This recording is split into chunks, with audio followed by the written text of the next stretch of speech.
Hello students, welcome to our channel AZ seated point. आज के इस लेक्चर में हम लोग हिंदी पेडागोजी के कुछ इंपॉर्टेंट प्रश्न को डिस्कस करेंगे जो कि आपके सीटेट एग्जामिनेशन के सारे जितने भी सवाल होंगे सारे सवाल पूछे गए प्रश्न हैं जो कि पिछले प्रीवियस ईयर के क्वेश्चंस हैं। तो आइए हम लोग वीडियो स्टार्ट करने से पहले कुछ इंपॉर्टेंट बातें को जानेंगे। जैसे कि देखिए, आप सीटेट की प्रिपरेशन करते हैं या किसी भी टीचिंग एग्जामिनेशन की प्रिपरेशन करते हैं या किसी भी एग्जामिनेशन की प्रिपरेशन करते हैं तो आपको टेस्ट सीरीज ज्वाइन करना काफी इंपॉर्टेंट है।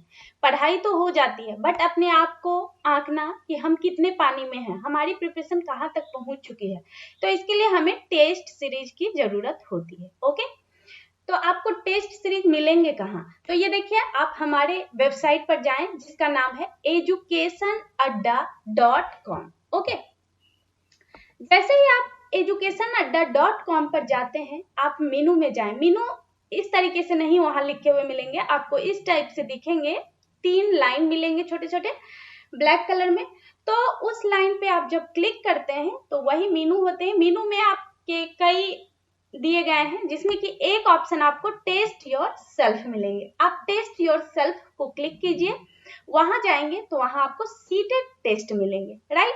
तो सीटेट टेस्ट में जाके आप अपने सीटेट की प्रिपरेशन को आंक सकते हैं कि आपका प्रिपरेशन कहां तक पहुंच चुका है, वहां आपको टेस्ट देने के लिए मिलेंगे। ओके, तो चलिए हम लोग ये जान चुके हैं, अब हम लोग वीडियो स्टार्ट करते हैं। ओके, और इस वेबसाइट का लिंक जो है इस वीडियो के डिस्क्रिप्शन बॉक्स में भी आपको मिल जाएंगे, तो उस लिंक को क्लिक करके भी आप वेबसाइट पर पहुंच सकते हैं। ओके, आइए स्टार्ट करते हैं वीडियो। हम लोग क्वेश्चन नंबर 15 से स्टार्ट करते हैं। समृद्ध बाल साहित्य का सबसे महत्वपूर्ण उद्देश्य है, क्या है? समृद्ध बाल साहित्य का सबसे महत्वपूर्ण उद्देश्य की बात करें, 4 ऑप्शन आपको दिए गए हैं। नैतिक मूल्यों का विकास, भाषा संरचना का विकास, कल्पना शक्ति का विकास, चौथे ऑप्शन है सृजनात्मक भाषा प्रयोग का विकास। हम लोग बात करें कि समृद्ध बाल साहित्य का सबसे महत्वपूर्ण उद्देश्य की, तो भाषा संरचना का विकास जो है समृद्ध बाल साहित्य का सबसे महत्वपूर्ण उद्देश्य है, राइट। हमारे राइट आंसर जो बनते हैं ऑप्शन नंबर 2 हो जाएंगे। समृद्ध बाल साहित्य का सबसे महत्वपूर्ण उद्देश्य भाषा संरचना का विकास है। ये प्रश्न देखिए काफी इंपॉर्टेंट है। सीटेट जून 2011 में भी पूछे गए हैं, सितंबर 2015 में भी पूछे गए हैं, राइट। तो ये प्रश्न जो है काफी इंपॉर्टेंट आप लोगों के लिए बनते हैं। अगले क्वेश्चन को डिस्कस करेंगे, क्वेश्चन नंबर 16। उच्च प्राथमिक स्तर पर हिंदी सीखने सिखाने की प्रक्रिया में किसकी महत्वपूर्ण भूमिका नहीं है, पूछे गए हैं। नहीं है, प्रश्न आपके नकारात्मक है। और देखिए प्रश्न कब कब पूछे गए हैं, सीटेट जून 2011 में भी ये सवाल पूछे गए हैं, सितंबर 2015 में भी पूछे गए हैं। 4 ऑप्शन आपको दिए गए हैं, अभ्यास पत्रक, प्रश्न पत्र, संचार माध्यम, पाठ्य पुस्तक। ये 4 ऑप्शन आपको दे दिए गए हैं। अगर हम लोग बात करें कि उच्च प्राथमिक स्तर पर हिंदी सीखने सिखाने की प्रक्रिया में किसकी महत्वपूर्ण भूमिका नहीं है, तो देखिए अभ्यास पत्रक की भूमिका बिल्कुल है, संचार माध्यम का भी है, पाठ्य पुस्तक का भी है। बट इसमें प्रश्न पूछे गए हैं किसकी महत्वपूर्ण भूमिका नहीं है, प्रश्न नकारात्मक आपसे पूछे गए हैं। तो प्रश्न पत्र की बात करें तो प्रश्न पत्र का जो है उच्च प्राथमिक स्तर पर हिंदी सीखने सिखाने की प्रक्रिया में भूमिका नहीं है, महत्वपूर्ण भूमिका जो है नहीं है। Question number 17।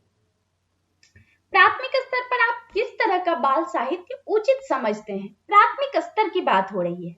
ये प्रश्न देखिए सीटेट जून में भी पूछे गए हैं और सितंबर 2011 में भी पूछे हुए सवाल हैं। सारे प्रश्न हम लोग जो डिस्कस करें, सारे प्रश्न आप लोगों के एग्जामिनेशन के लिए काफी इंपॉर्टेंट है। पहले ऑप्शन है केवल कहानियां, दूसरे ऑप्शन है ऐसा साहित्य जो प्रसिद्ध साहित्यकारों द्वारा लिखा गया हो, तीसरे ऑप्शन है ऐसा साहित्य जिसमें शब्दों और घटनाओं का दोहराव हो, और चौथे ऑप्शन आपका जो है केवल कविताएं। देखिए प्राथमिक स्तर पर किस तरह का बाल साहित्य को उचित समझेंगे? अगर प्राथमिक स्तर में केवल कहानियां हो तो क्या वो उचित है? बिल्कुल नहीं है, ठीक है। दूसरे ऑप्शन है ऐसे साहित्य जो प्रसिद्ध साहित्यकारों द्वारा लिखा गया हो, ये भी आपके नहीं होंगे। केवल कविताएं की बात करें तो प्राथमिक स्तर पर बाल साहित्य में केवल कविताएं अगर है तो क्या वो उचित है? बिल्कुल नहीं है।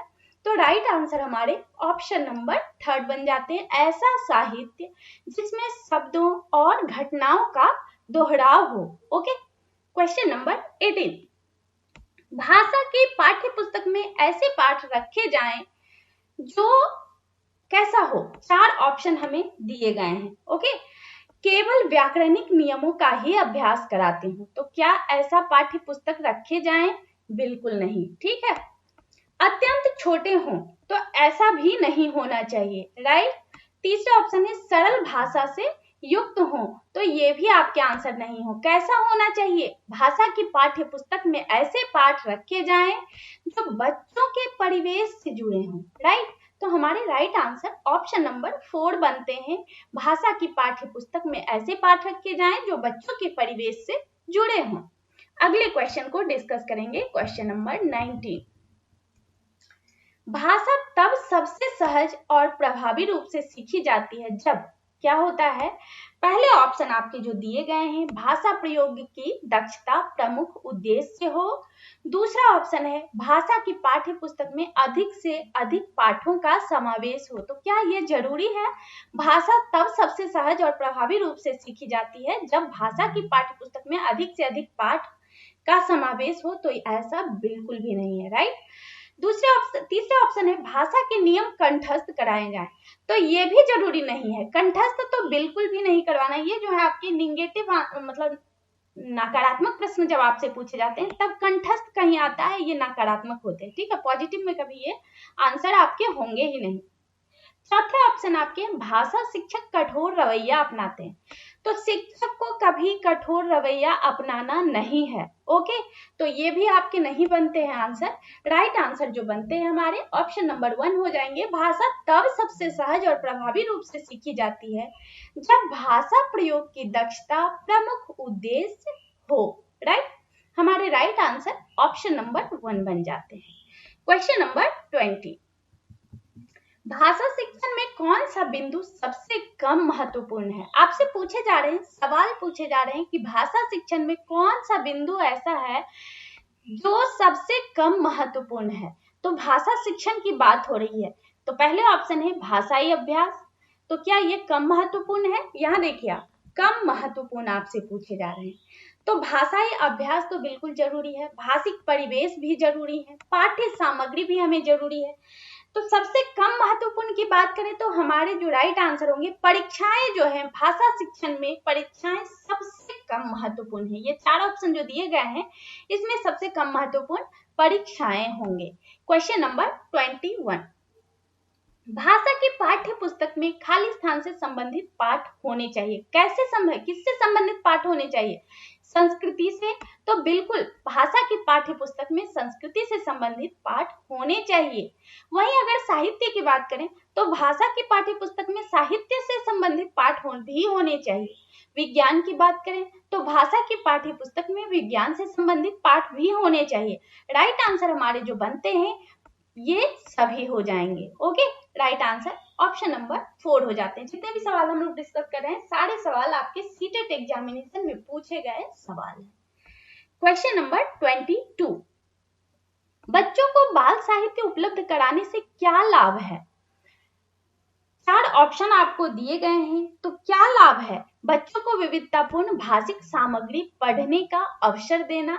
मैं बात करूं, मैं बार बार इस बात को दोहराते रहती हूँ कि जहां भी आपको बच्चे को अवसर देने की बात कही जा रही है और आपसे क्वेश्चन में सकारात्मक प्रश्न आपसे पूछे जा रहे हैं, तो आपके आंसर उस ऑप्शन के होने के लगभग 80 से 90% चांसेस बनते हैं। ओके, तो ये देखिए फर्स्ट ऑप्शन ही हमारे राइट आंसर होंगे, बाकी ऑप्शन को भी हम लोग देखेंगे, बट राइट आंसर हमारे ऑप्शन नंबर 1 है। आपको टाइम की कमी हो रही है, टाइम आपके पास नहीं है और जल्दी से जल्दी प्रश्न को सॉल्व करना है, तो इतना भी आप देख सकते हैं कि बच्चे को अवसर दिया जा रहा है। तो चलिए, ये आपके 80 से 90% आंसर बनने के चांस बनते हैं। ऑप्शन नंबर 2 जो दिए गए हैं, पात्रों का चरित्र चित्रण करने की कुशलता का विकास, तो बच्चों को बाल साहित्य उपलब्ध कराने से ये जो लाभ है आपके ऑप्शन नंबर 1 ही हो जाते हैं। तीसरे ऑप्शन है श्रवण कौशल का विकास, चौथे हैं लेखकों से परिचय, बिल्कुल नहीं। चलिए अगले प्रश्न को डिस्कस करेंगे, क्वेश्चन नंबर 23, पाठ्य पुस्तक भाषा शिक्षण में मुख्यतः क्या सहायता करती है? पाठ्य पुस्तक की बात अगर हम लोग करें तो पाठ्य पुस्तक भाषा शिक्षण में मुख्यतः क्या सहायता करती है? 4 ऑप्शन आपको दे दिए गए हैं। तो बच्चों का आकलन करती है, बिल्कुल नहीं। बच्चों को विभिन्न पर्वों की जानकारी देती है, ये भी आपके नहीं होंगे। पाठ्य पुस्तक भाषा शिक्षण में पूछा जा रहा है आपसे कि पाठ्य पुस्तक भाषा शिक्षण में क्या सहायता करती है? व्याकरणिक नियम कंठस्थ कराती है, बिल्कुल नहीं। पाठ्य पुस्तक ऐसा बिल्कुल नहीं कहती है कि आप व्याकरणिक नियम को कंठस्थ कर लीजिए। तो राइट आंसर हमारे बनते हैं कि भाषा के भिन्न भिन्न छटाएं प्रस्तुत करती है। पाठ्य पुस्तक क्या करती है? पाठ्य पुस्तक जो है भाषा शिक्षण में भाषा की भिन्न भिन्न छटाएं प्रस्तुत करती है। राइट आंसर हमारे ऑप्शन नंबर 4 बनते हैं। क्वेश्चन नंबर 24, खाली स्थान के अतिरिक्त निम्नलिखित पाठ्यक्रम सहगामी क्रियाकलाप भाषा सीखने में सहायक हो सकते हैं? किसके अतिरिक्त? 4 ऑप्शन आपको दिए गए हैं। तो देखिए, परिचर्चा, तो परिचर्चा तो जरूरी है। घटना वर्णन भी जरूरी है।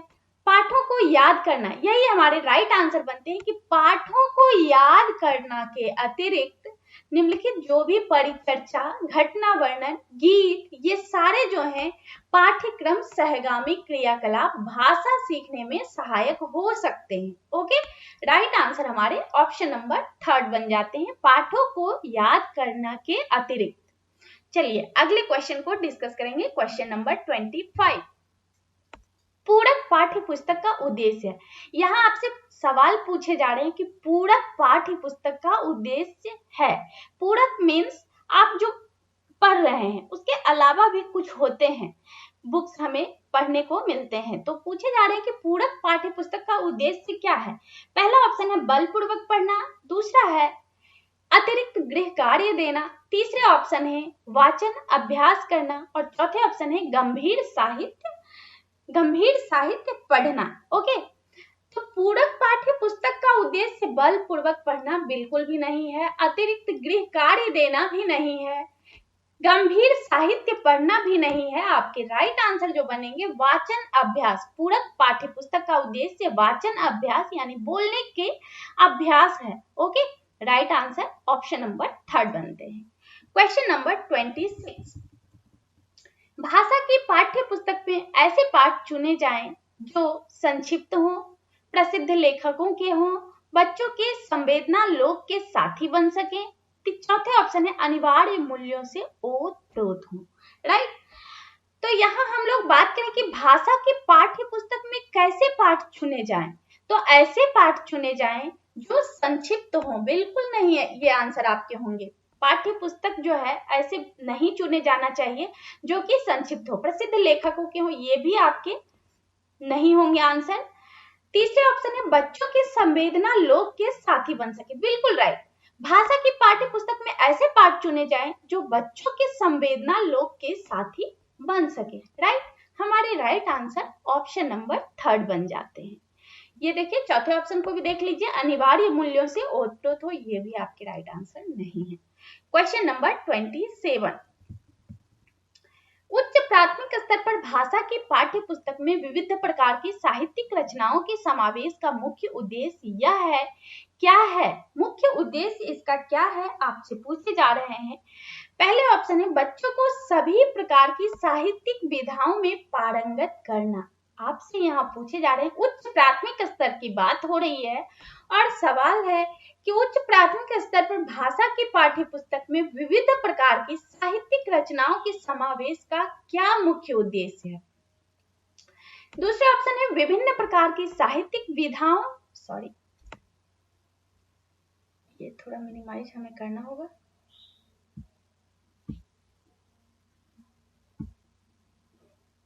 ठीक है, दूसरे ऑप्शन आपसे पूछे गए विभिन्न प्रकार की साहित्यिक विधाओं की भाषाई संरचनाओं से परिचित होने का अवसर देना। यहाँ आप ध्यान देंगे, अभी जस्ट कुछ देर पहले हम लोग बात ऑलरेडी कर चुके हैं कि आपसे प्रश्न सकारात्मक पूछे जा रहे हो और आपको ऑप्शन में कहीं दिख रहे हो कि बच्चे को अवसर दिया जा रहा है, तो वही आपके आंसर होने के 80 से 90% चांस बनते हैं और इस प्रश्न में भी आपके ऑप्शन नंबर 2 ही राइट आंसर बनते हैं।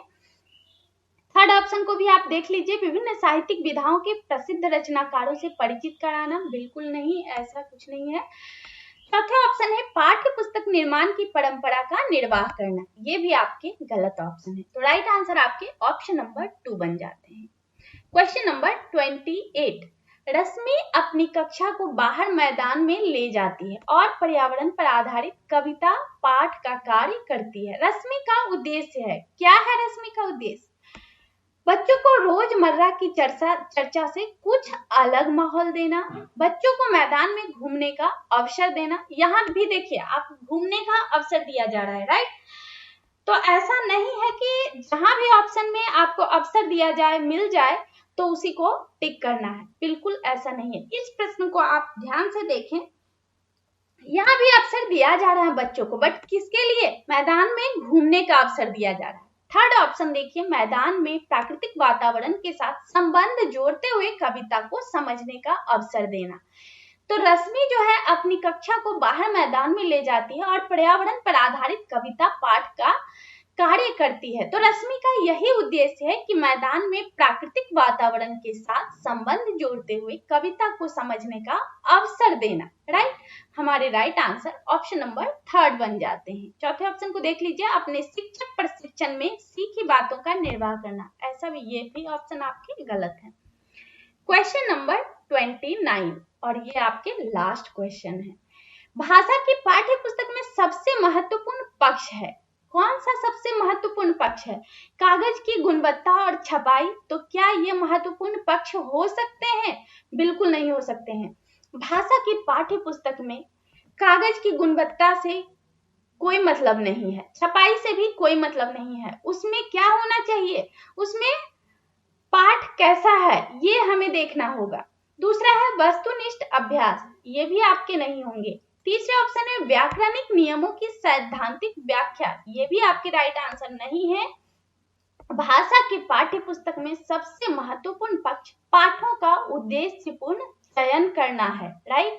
हमारे राइट आंसर ऑप्शन नंबर 4 बनते हैं। ओके, तो इसी के साथ आज का ये हमारा जो लेक्चर है, हिंदी पेडागोजी के कुछ प्रश्न को हम लोगों ने डिस्कस किए, और जितने भी प्रश्न डिस्कस किए सारे प्रश्न आपके काफी इंपॉर्टेंट प्रश्न हैं।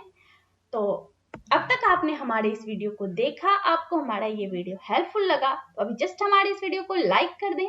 चैनल पर आप लोग नए हैं तो अभी जस्ट हमारे channel AZ seated point channel को सब्सक्राइब करके बेल आइकन जरूर प्रेस कर लेना, जिससे आने वाले वीडियो की नोटिफिकेशन आप लोगों को मिलती रहे और आप इसी तरह के हेल्पफुल वीडियो से लाभान्वित होते रहें। Okay, thank you.